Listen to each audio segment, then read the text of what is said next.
So on this show, Tammy Roman discusses having body dysmorphia, but child, she ain't the only one that got it. Cause some of y'all look at yourselves and think you're thin when you're really big. It's all outdoors, and you need this tea, this NutriBurst, and these pills, honey. Drop down in the comments and click the link to purchase this and other fine products. Bye. Baby, when I tell you, I just got through watching the most emotionally draining hour of television. Tammy Woman, Tammy Roman done wore me out, y'all. I'm talking about episode 2 of the Real World LA Homecoming. Y'all want to talk about it? Oh, baby, we gonna talk about it. Here you go.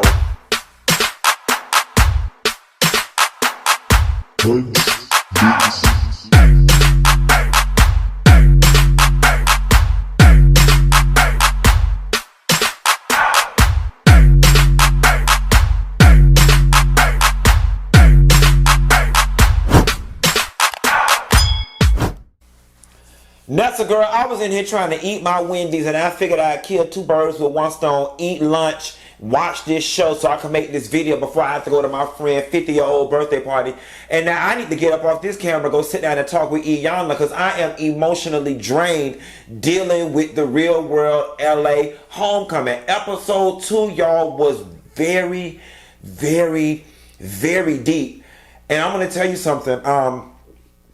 For me, as a viewer, I can say in this episode, I personally got what I needed. I got what I needed, and what I needed was an acknowledgement of the wrongdoing that was done to David and how it affected his life, and for David to be heard and understood. I needed that all of these years later, because I'm not gonna lie, I am one of those people, while I sympathize and empathize with what Tammy was going through then, and then even more so now that I know that she's dealing with the body dysmorphia, I still for 20 something years was harboring a lot of resentment towards a lot of them for the way that man was done. And I feel like David just wanted somebody to get it. They wanted him to be, he wanted to be heard out. And I think in this episode, he finally got portions of that. The episode opens up with Tammy walking off because David was laughing about what she had just disclosed. And Glenn follows Tammy into the kitchen. And then Beth, lesbian Beth, sits down on the sofa. And in the midst of everything that's going on, Beth calls us back to reality. She says, I know we're so caught up in the heat of the moment, but y'all didn't just catch what this girl just did. And you know, it's funny, Beth was actually right. There were so many moving pieces, and the protons and neutrons in our brain were firing off in so many different directions that the magnitude of what Tammy shared did get overshadowed by what was going on in the moment. It was a lot, and there was a lot going on at one time. David comes back in and begins to apologize to Tammy, and Tammy set his ass straight. You know, Tammy set his ass straight and was like, listen, you know, it's kind of hard for me to receive this shit now because you're only coming back and apologizing after we got on you for being an asshole. And again, I said this in the last video, despite Tammy sharing that she had body dysmorphia and that was why she reacted the way she reacted, y'all gotta understand that David has been harboring whatever feelings and perceptions he has had of this situation for 20 something years. And in his mind, when he signed up to do this, he had his heart, mind, and soul set on the fact that, God damn it, I'm gonna be heard. I'm going to get the apologies that I need so I can heal. He had tunnel vision. So it was kind of hard for him to even process all of what Tammy was saying beyond I'm sorry for what was going through. Now, here's the thing, and this is going to sound a tad bit insensitive, but the cards just have to fall where they fall. It's unfortunate that Tammy is dealing with the mental disorder that she is dealing with in regards to the body dysmorphia. But if we have to look at their lives and compare them vis-a-vis, David's life was really affected by this situation, and his life was really fucked up and still very fucked up. Like, David looks bad. David looks like he is dealing with drugs. I don't know if he is or if he isn't. David looks like he is dealing with drugs. David looks like, let me stop playing with y'all. David is dealing with drugs. David was dealing with homelessness up until this episode. I don't know why I just sat up here and tried to lie to y'all like I didn't know what the fuck was going on. I'm sorry. I ain't mean to do that. I ain't mean to do that. David's life was really messed up. You know, I always say we gonna pay on the front end or the back end, but we gonna pay. And Tami, by the grace of God, lives a very privileged life. All right? And maybe the cost is body dysmorphia. I don't know. I'm simply saying, in this life, we all gonna be given something. All right?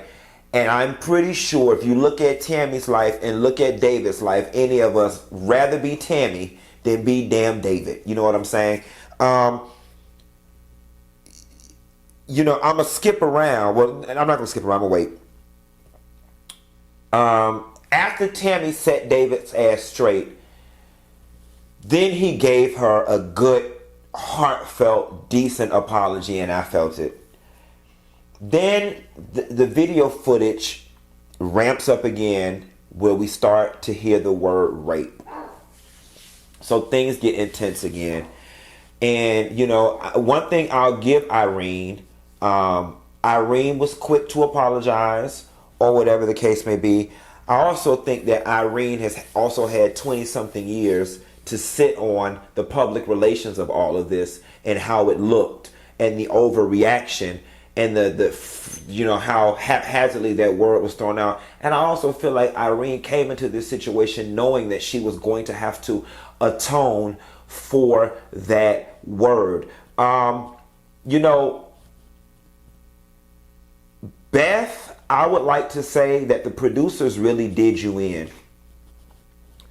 The producers really did Beth in, and I'm going to extend Beth a little bit of grace and a little bit of leniency, because while I do think that Beth is a bit of a bitch in real life, when they began showing the behind the scenes footage, the never seen footage, David sitting down, is this lighting right on this camera? This lighting might be a little off, y'all. Forgive me if it is. I'm already midway through the video, so I'm not going to change it at this point. David, when they were showing the behind the scenes footage of the producers talking with the women and stuff, and then them explaining to us that they did not feel safe around David for a culmination of reasons, it then began to make sense. I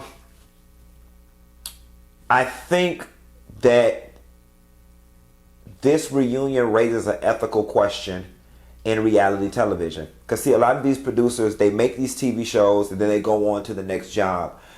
I think that there's an ethical responsibility that should be placed on producers in which you can't cut and paste and splice a story and put out a narrative out there that is going to permanently damage somebody's life. There were bits and pieces to this whole thing that could have set David free a long time ago. You know what I'm saying? That was in the boat. Clearly, we're seeing the footage now. You know what I'm saying? So the footage was always there. The moments were always there. And instead, you know, people opted in the best interest of their pockets and their boss's pockets and making a salacious show at the expense of somebody's life. I don't think that's right. I don't think it's right. Granted, I understand that everything they shoot can't make the show. But I don't believe that people should be sitting on images, graphics, footage, and information that can literally change the trajectory of somebody's life and simply just sit on it. I just don't think that's right. I think that David despite the fact that he, was the catalyst for all of this, I think he was done very wrong in this situation. So they start, and we're going to address that. So they start talking about the word rape. Irene brings it up. He says to Beth, there goes the word rape again. Beth, you always had it out for me. And at first, Beth deflected. David, you can't deflect and make this about me. I mean, Beth, honestly and truthfully, you did take the rape thing and you ran with it. You ran with it. And the reason that it was problematic for me then and it is problematic for me now, because Irene and Beth, y'all both ran to a word that has historically rang the alarms and gotten black men killed. It is the word rape. And y'all were fully aware of what you were doing. Of all the words in Webster Merriam's dictionary that you could have chose to describe that act or what you were feeling, you used two buzzwords, rape and fear. You know what I'm saying? And when it comes to a black woman, when it comes to a black man, that is the white woman's oldest trick in the book. We all know that the white woman is America's semi-precious jewel. America will do anything to protect her and her virtuosity. So when you scream rape, that's just the big black man tried to rape me. Bring out the lynch mob.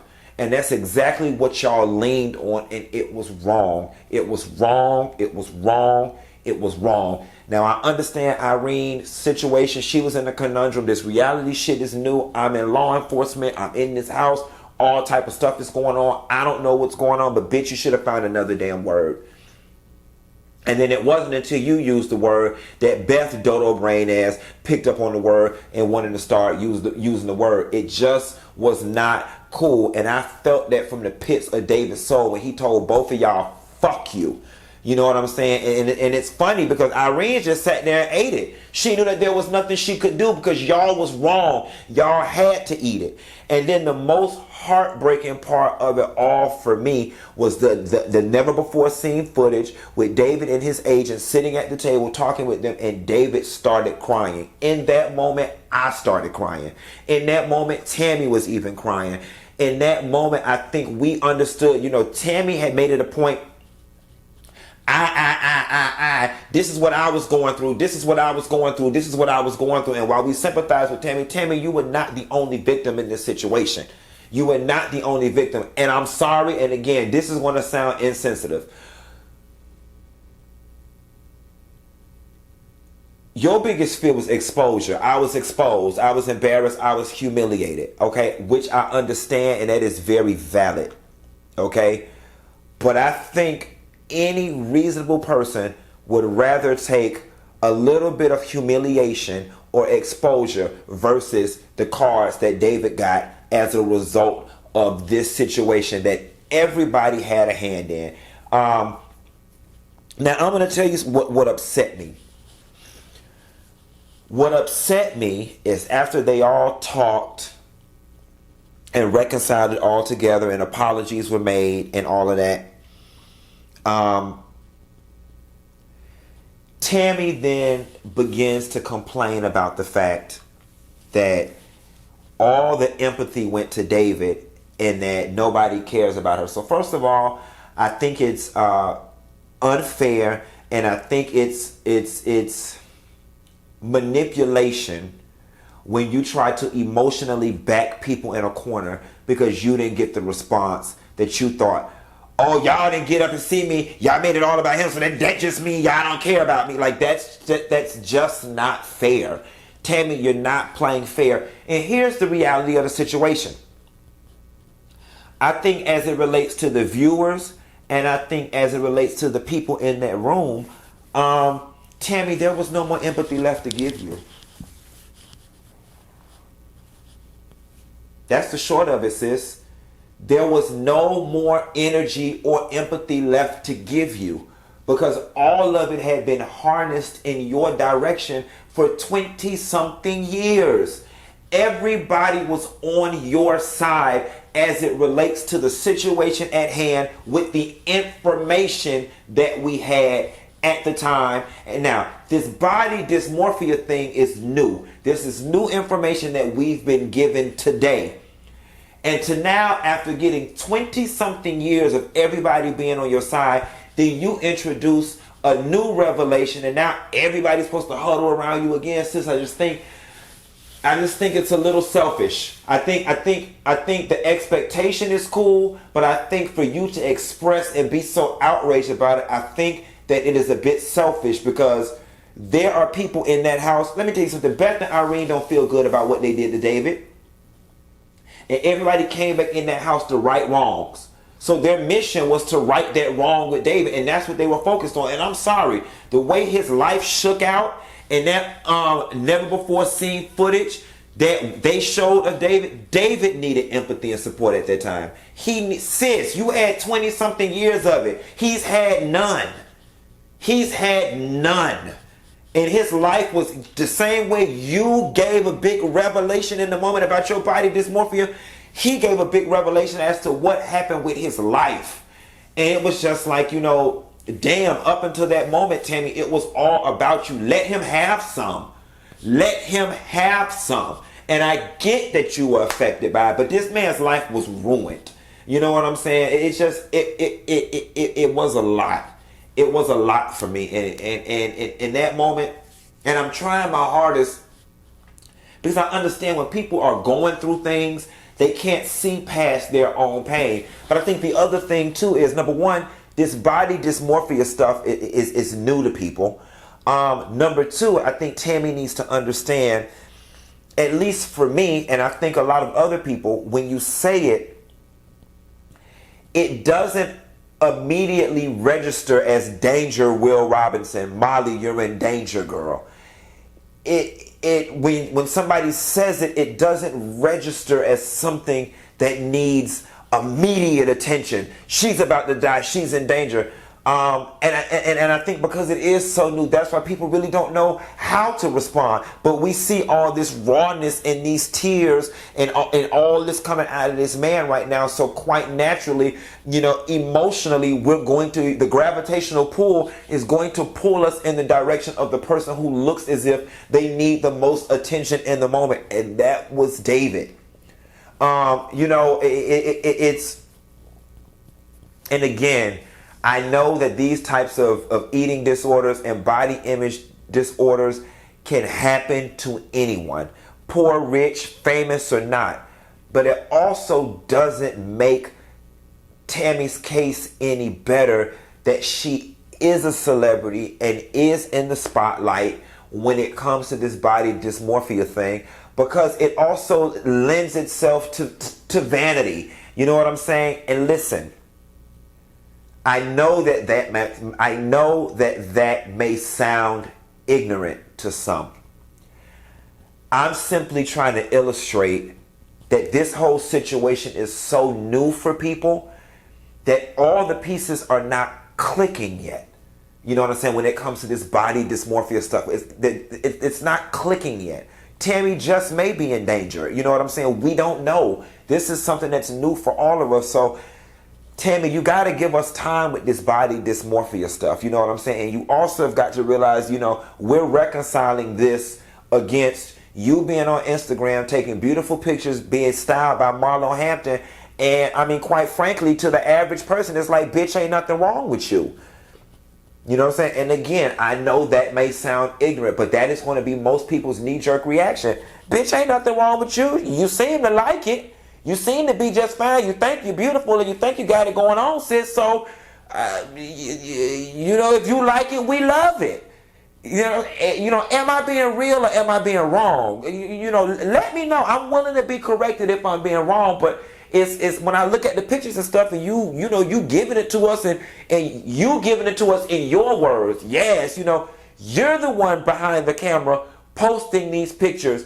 For you to be posting them, you must think you look good and you must feel good about how you look. So how then do you expect us to have some type of emotional reaction of you're in danger or you need something when you seem to be loving how you're looking? That's the only point that I'm trying to make.